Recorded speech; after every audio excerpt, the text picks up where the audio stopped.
Calculator হ্যাক্সের আরো একটা ক্লাসে তোমাদের সবাইকে স্বাগতম জানাচ্ছি। আজকে আমরা ত্রিকোণমিতিক অনুপাতের যে মানগুলো আছে সেই মানগুলা কিভাবে ক্যালকুলেটরের সাহায্যে বের করা যায় তার শর্টকাট শিখবো। তোমরা অনেকেই এগুলো ডিরেক্ট মুখস্থ করো, এখান থেকে এইভাবে মুখস্থ করো, বাট আজকের পর থেকে মুখস্থ করতে হবে না। এই ক্যালকুলেটর মাধ্যমে তোমরা বের করতে পারবা। তোমার কাছে যে কোনো ক্যালকুলেটর থাকলেই হবে, ঠিক আছে? তো বেসিক্যালি আজকে আমরা দুইটা ক্যালকুলেটর দিয়েই দেখাবো। ওকে, তো ফার্স্ট অফ অল হচ্ছে যাদের এই ক্যালকুলেটরটা আছে তারা একটু সহজে বুঝতে পারবা, মানে এটা দ্বারা সহজেই মান বের করা যায়। আর এইটা দ্বারা বের করা যায়, বাট এটা একটু প্যাচ আছে। তোমরা শুরু করতেছি, তোমরা ভিডিওটা কন্টিনিউ করো, আশা করছি নতুন কিছু শিখতে পারবা। ওকে, তো দেখো ফার্স্ট অফ অল এখানে বলা হয়েছে সাইন 0 ডিগ্রি মান কত। তো আমরা কি করব, প্রথমত এখানে সাইন আগে এটা দ্বারা দেখাই, আমরা এখানে সাইন উঠাবো। এখন জিরো কোথায় পাবো? এই যে জিরো, এই তো। ওকে, তো সাইন 0 ডিগ্রি মান দেখো জিরো চলে আসবে। এই সাইন 0 ডিগ্রি মান জিরো, এটা আমরা সবাই জানি, বুঝতে পারছো? তো সাইন 0 ডিগ্রি মান কত? জিরো। ওকে, এরপরে দেখো সাইন 30 ডিগ্রি মান কত। এখন কি করবো দেখো, সাইন 30 ডিগ্রি, ওকে 30 উঠাইলাম, সমান চাপ দিবা। এখানে কত এসে ভাইয়া? হাফ এসে। এবার আমরা কি হাফ লিখতে পারবো? এখানে আমরা হাফ, এই হাফ লিখতে পারবো না, মানে 0.5 এটা লিখতে পারবো না। তো হাফ কিভাবে পাবো? জাস্ট তোমরা এই এবিসি তে চাপ দিবা। দেখো আমাদের 1/2 চলে আসছে, বুঝতে পারছি? তো এখানে হবে কি 1/2। আশা করি ক্লিয়ার। আমরা একইভাবে সাইন 45 ডিগ্রি মান বের করবো। তো ফার্স্ট অফ অল আমরা কি উঠাবো? সাইন উঠাবো। এরপর কত? 45 ডিগ্রি, এই যে 45 উঠালাম, জাস্ট সমান চাপ দিবা। ওকে, দেখো আমাদের এখানে কত আইছে? 0.70। এখন কি করবা? আমরা তো জানি না যে এটার মান তো এইভাবে লেখা যাবে না। তো এখন কি করবা, এই যে এই মানটাকে জাস্ট তুমি একটু টেকনিক্যালি স্কোর করে দেবা। কি করে দেবা? স্কোর করে দেবা। স্কোর কিভাবে করবা? এই যে এখানে চাপ দেবা, ঠিক আছে? জাস্ট অ্যান্সার দেওয়ার পর এখানে চাপ দেবা, আবার সমান চাপ দেবা। দেখো আমাদের এখানে কত আসছে ভাইয়া? 0. কত? 5, এই তো। তো এটাকে আমরা কি করব? আবার এবিসি চাপ দেবো। দেখো আমাদের হাফ চলে আসছে। এখানে আমরা হাফ লিখবো, এখানে আমরা হাফ লিখবো, বুঝতে পারছো? কিন্তু মজার বিষয় হচ্ছে ভাইয়া, মজার বিষয় হচ্ছে আমার এটার মান তো হাফ না, এবং এটার মান তো স্কোয়ার দ্বারা গুণ করছিলাম। তো আমরা স্কোয়ার দ্বারা গুণ করছিলাম বিদায় এখানে আমরা একটা রুট দিয়ে দেবো। অর্থাৎ রুট দিয়ে দিলে কিন্তু আমাদের এইভাবে আসে, তাই না? যেটাকে রুট দিলে কি হয়? একটাকে বলো তো, √1/√2। তার মানে কি 1/√2, কারণ 1 কে রুট করলে 1ই হবে, আর 2 কে রুট করলে √2 হবে। তার মানে এখানে একটা কি দিতে হবে? রুট দিতে হবে। আশা করি বুঝতে পারছো। এইভাবে আমরা টেকনিক্যালি মান বের করবো। সেম ভাবে আমরা সাইন 60 ডিগ্রি মান বের করবো। দেখো সাইন, প্রথমে সাইন উঠাবো, এবার 60 ডিগ্রি, 60। ওকে, তার সমান চাপ দিব আমরা। দেখো কোথায় এসে 0.86। বাট এটাকে কি করবো আমরা বলো তো? আগের মতো স্কোয়ার করে দেবো, সমান চাপ দেবো। দেখো এখানে কত এসে 0.75। তো এই 0.75 এখানে লিখতে পারবো না, তাহলে কি লিখবো ভাইয়া? এই এবিসি তে চাপ দেবো। দেখো আমাদের 3/4 এসে, কোথায় এসে 3/4। এখানে আমরা 3/4 লিখবো। কিন্তু মজার বিষয় হচ্ছে আমরা রুট করে দিয়েছিলাম, কি সরি স্কোয়ার করে দিয়েছিলাম। স্কোয়ার করলে আমরা কিভাবে লিখতে পারি? √3 দিব আর √4 দেবো, কারণ আমরা জানি স্কোয়ার মানে কি বলতো? স্কোয়ার মানে হচ্ছে আমাদের রুট, তাই তো? এটা কিন্তু আমরা সবাই জানি। এই কারণে এখানে যেহেতু স্কোয়ার করে দিয়েছিলাম এক্সট্রা, তো এই স্কোয়ারটাকে বাদ দেওয়ার জন্য আমরা রুট দেবো। তাহলে রুট দিলে কি হবে বলতো? √3 কি 4 কে যদি রুট করি তাহলে 2 আসে। তার মানে এটা মান হবে কি?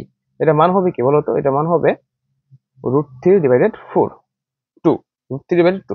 আশা করি বুঝতে পারছো। তো এটা আমার দরকার না, এইটা থেকে কিন্তু এটা পাইলাম, বুঝতে পারছো? একইভাবে আমরা এখন কি করবো? সাইন 90 ডিগ্রি মান বের করবো। সাইন 90 ডিগ্রি মান কিভাবে বের করবো? সাইন 90 ডিগ্রি, জাস্ট সমান চাপ দিবা। এখানে 1, এটার কোনো ঝামেলা নাই, এটা ডিরেক্টলি 1 বসে দিব, বুঝতে পারছো? এখন এইভাবে একইভাবে আমরা এখন এই ক্যালকুলেটর মাধ্যমে দেখবো। এটা আরো সহজ। দেখো প্রথমত কত আছে? Sine 0 degree. তো সাইন 0 ডিগ্রি মান 0 হবে, এটা সবাই জানে। এখন সাইন 30 ডিগ্রি মান কি উঠাবো? সাইন 30, জাস্ট সমান চাপ দিবা, এখানে সরাসরি হাফ চলে আসে। এটা আর কোনো স্কোয়ারের ঝামেলা করতে হবে না, এটা সরাসরি। আবার সাইন 45 ডিগ্রি মান উঠাও, সাইন 45 ডিগ্রি মান সমান চাপ। দেখো এখানে কি আছে? √2/√2 কত আছে? এই মানটা একটু ভাঙতে হবে ভাইয়া। দেখো √2/2 আছে, এটা কি মান দিতে পারি আমরা? √2/2 কে আমরা এভাবে লিখতে পারি না? 2.2। তাহলে কি হবে? কারণ এই রুট আর রুট কাটা 2 থাকে, এই √2 কাটাল 1/√2 থাকে। এটা হয়ে গেছে কিন্তু, বুঝতে পারছো? এই মান কিন্তু আমরা জাস্ট টেকনিক্যালি বসাইতে পারি। এরপর দেখো কত আছে আমাদের? সাইন ধরো 60 ডিগ্রি মান, তাহলে সাইন সাইন 60 ডিগ্রি, 60 উঠাবো, এই যে 60। ওকে, সমান দেখো √3/2, এই সরাসরি মান। আশা করি তোমরা বুঝতে পারছো। তো এখন এই কোসেকের মান কিভাবে উঠাবা? কোসেক বলছি, কসের মান কিভাবে উঠাবা? জাস্ট এর বিপরীত করে দিবা, জাস্ট বিপরীত। তাহলে এটা হবে 1, তারপরে কি √3, 2 এরপর কত 1/√2, এরপর হচ্ছে হাফ, এরপর হচ্ছে 0। দেখছো, জাস্ট সাইনের উল্টা হচ্ছে কস, সাইনের উল্টা হলো কস। আশা করি তোমরা এটা বুঝতে পারছো।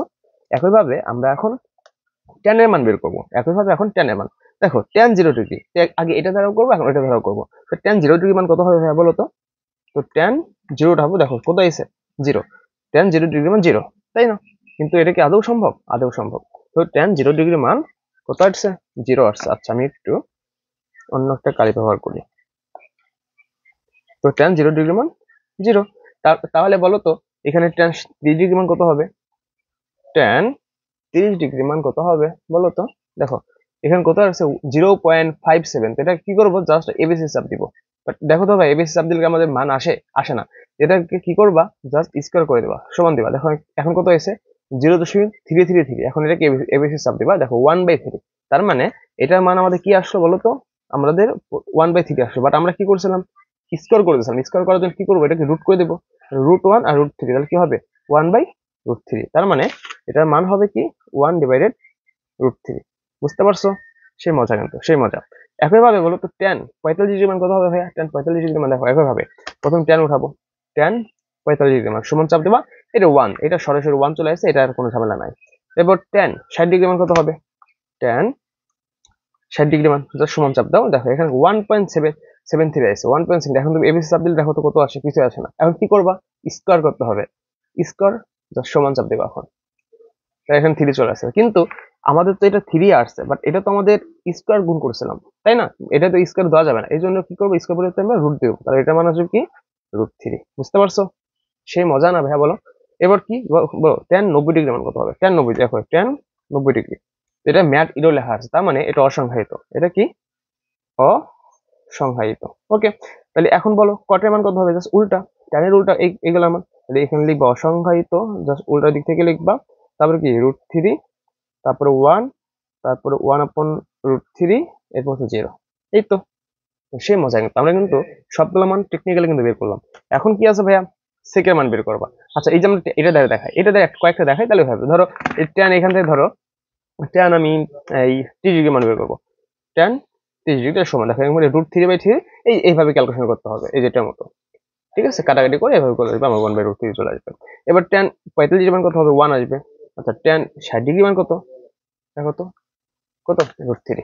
আশা করি তুমি বুঝতে পারছো। তাহলে এখন ভাইয়া এই সেকের মান কত হবে? এইগুলো আমরা এখন ক্যালকুলেটর ব্যবহার করবো না, আমরা জাস্ট হাতের মাধ্যমে জাস্ট একটু টেকনিক্যালি বের করার চেষ্টা করবো। দেখো ভাইয়া, আমরা জানি আমরা জানি এই সেক কার উল্টা বলো তো?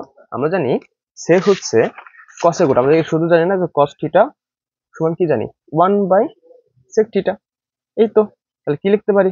sec থিটা সমান কি লিখতে পারি? 1/cos থিটা লিখতে পারি, তাই না? এখন এখানে cos থিটা মান কত দেওয়া ছিল ভাইয়া বলো তো? cos থিটা মান দেখো তো কত পাইছিলাম? cos 0 ডিগ্রি মান, cos 0 ডিগ্রি মান কত? 1 পাইছিলাম না? cos 0 ডিগ্রি মান হচ্ছে 1, তাহলে 1/1 মানে কত? 1। 1/1 মানে কত? 1। তার মানে এই sec এর মান হচ্ছে 1। বুঝতে পারছো? বুঝছো? এরপরে এরপরে দেখো আমাদের পরবর্তীতে sec 30 ডিগ্রি মান কত? তাহলে এখানে cos 30 ডিগ্রি মান ছিল কি √3/2। কি ছিল এটা বলো তো? এখানে এই 1 এর 1, আর এটার মান কত ছিল এখন? এখানে কত ছিল? √3/2 না? √3/2। এখন আমরা জানি কি এটা উল্টা যাবে, উল্টা দিলে 2 উপরে চলে যাবে আর √3 নিচে চলে আসবে। তার মানে আমাদের cos 30 ডিগ্রি মান 2√3, 2/√3। জাস্ট এটা উল্টো করে দেবো, জাস্ট এটা উল্টা। এখন এটা মান কত হবে বলো তো? √2/, এটা মান কত হবে? এই যে এটা দেখে দেখে জাস্ট √2 উপরে চলে যাবে, 1 নিচে আসবে, আর 1 নিচে আসলে দিতে হয় না, √2 হবে অ্যান্সার। বুঝতে পারছো? এবার কত হবে বলো তো? এটা মান কত? রুট, এটা সরি, এটা কি 1/2 ছিল না? জাস্ট তাহলে কি 2 উপরে যাবে, 1 নিচে আসবে, এটা কি শুধু 2 হবে। আর এটা কি হবে? 0। 0 না? এখন 0 দেখো তো 0 যদি আমাদের কি আছে এখানে 0 নিচে 1 আছে না? এখন 1টা যদি উপরে চলে যায় আর 0 নিচে চলে আসে, তাহলে 1/0 মানে কি অসংখ্যায়িত? দেখো তো 1/0, এটা কি ম্যাটাডোর, এটা কি অসংখ্যায়িত। ঠিক আছে, এইভাবে এই আকারটা হয়ে যায়। তাহলে এখানে 0 ছিল, তাহলে আর 0 নিচে মনে হতো 1 থাকে সবসময়, 1 উপরে যাবে, 0 নিচে যাবে, তার মানে এটা অসংখ্যায়িত। বুঝতে পারছো? ওকে। আর এটা কি? এটা দেখে দেখে বসাই দিবা। এই কসেকের যে মানটা আছে সেকের উল্টা, জাস্ট এখান থেকে এইভাবে জাস্ট দেখে দেখে বসাই দিবা। এটা অসংখ্যায়িত, তারপর 2, তারপর √2, তারপর 2/√3, তারপর 1। এই তো সবগুলা মান আমরা কিন্তু টেকনিক্যালি বের করলাম ভাইয়া। সবগুলা মান আমরা টেকনিক্যালি বের করতাম। তুমি এটা যদি এভাবে উল্টে না করতা, এখান থেকে তুমি বের করতে পারতা। কিভাবে বের করতে পারতা? দেখো, এই যে আমরা জানি কি, আমরা এই শুধু জানতাম না যে কোসেক থিটা সমান 1/sin θ। তো ধরো আমি এখন বের করব যে এখান থেকে ধরো কসেক 60 ডিগ্রি মান কত, কসেক 60 ডিগ্রি মান কত। তাহলে দেখো তো, আমরা সাইন 60 মান কত ছিল, √3/2। 1/sin θ 60 মান কত, √3/2। √3/2, তাহলে আমরা কি জানি, ওয়ানের জন্য উল্টে যাবে, এইভাবে ওয়ান গুণ কি হবে, এই টুটা উপরে যাবে আর √3টা নিচে আসবে। তাহলে কি লেখা যায়, টু বাই √3। তার মানে এটা 2/√3। এইভাবে আমরা টেকনিক্যালি মানগুলা বের করার চেষ্টা করব। আশা করি তোমাদের সবাইকে বোঝাতে পেরেছি। না বুঝলে অবশ্যই কমেন্ট করবা। এইভাবে কিন্তু ভাইয়া আমরা এই ত্রিকোণমিতির যে মানগুলা আছে, অনুপাতের মানগুলা, এই মানগুলো আমরা খুব টেকনিক্যালি মনে রাখতে পারি। আমাদের কোনো মুখস্থ করা লাগবে না আজকের পর থেকে। তো যদি ভিডিওটা ভালো লাগে অবশ্যই আমাদের চ্যানেলটি সাবস্ক্রাইব করবা, ভিডিওটা লাইক করে দেবা। আর আমরা কিন্তু তোমাদের সাধারণ গণিত বইয়ে টোটাল সব অধ্যায় কিন্তু আমরা ওয়ান শট ভিডিও দিয়েছি, এমসিকিউর উপরে ক্যালকুলেটর হ্যাক দিয়েছি। তোমরা সিরিজটা দেখো এবং পর্যায়ক্রমে আমরা উচ্চতর গণিতেও দেওয়ার চেষ্টা করব। ঠিক আছে, তোমরা বেশি বেশি সাপোর্ট করবা। সবাই ভালো থাকবা, দেখা হচ্ছে আমাদের নেক্সট কোন একটা ভিডিওতে। এই ক্যালকুলেটর জাস্ট আমরা সব পানি পানি করে দেবো। ক্যালকুলেটরের যে হ্যাকস গুলো আছে, এই ক্যালকুলেটর A to Z সবকিছু আমরা তোমাদের শেখাই দেবো। আশা করি তোমাদের একটু কম কষ্ট করে তোমরা পরীক্ষায় ভালো রেজাল্ট করতে পারবে। আর এই মানগুলো আমাদের এখন থেকে মুখস্থ করার কোনো দরকার নাই। মানগুলা মুখস্থ করার কোনো দরকার নাই। তুমি বলো, মানকে এখন মুখস্থ করতে হবে? যদি নতুন কিছু শিখে থাকো অবশ্যই কমেন্টে জানাই দিও, এবং ক্লাসটা কেমন হয়েছে বিস্তারিত জানাই দিও ভাইয়া। আজকে এখানে শেষ করবো, ভালো থাকো সবাই।